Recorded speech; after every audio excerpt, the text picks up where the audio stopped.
Hey everybody, here's a quick tutorial on the new screen recording feature on our student Chromebooks. Why would you use this? Well, here is an example of some great ways you could use this in your classroom. We're going to focus on that last one. We're going to use this as a hook for a social studies lesson. And the hook is to find a place or a geographic feature on Google Maps and submit a screenshot. So that's what we're going to do.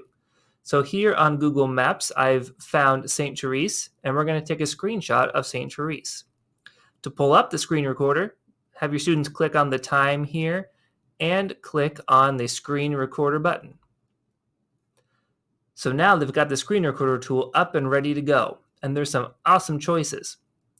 To take a screenshot, click on the camera, and you can choose a full screen, crop part of a screen, or an entire window. Notice when I hover over this, the Google Chrome window turns blue, and that's what I'd be capturing. You can also use the same options with video, full screen, part of a screen, or window. And you can record a video of yourself. We're going to click on the camera tool here and just take a screenshot of part of the screen that's St. Therese.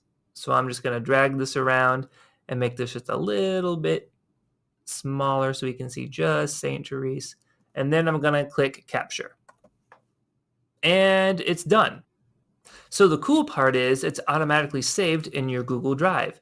And if you want to add it to something like Google Classroom, that's really easy. So we're going to add it to this Google Classroom assignment by clicking Add or Create, Google Drive, and your screenshot should pop up as one of the most recent files that you've used. And there it is. So I'm just going to double click it. That adds it to the assignment, and we're done. So that was a quick, easy tutorial for the new screen recording tool on Chromebooks.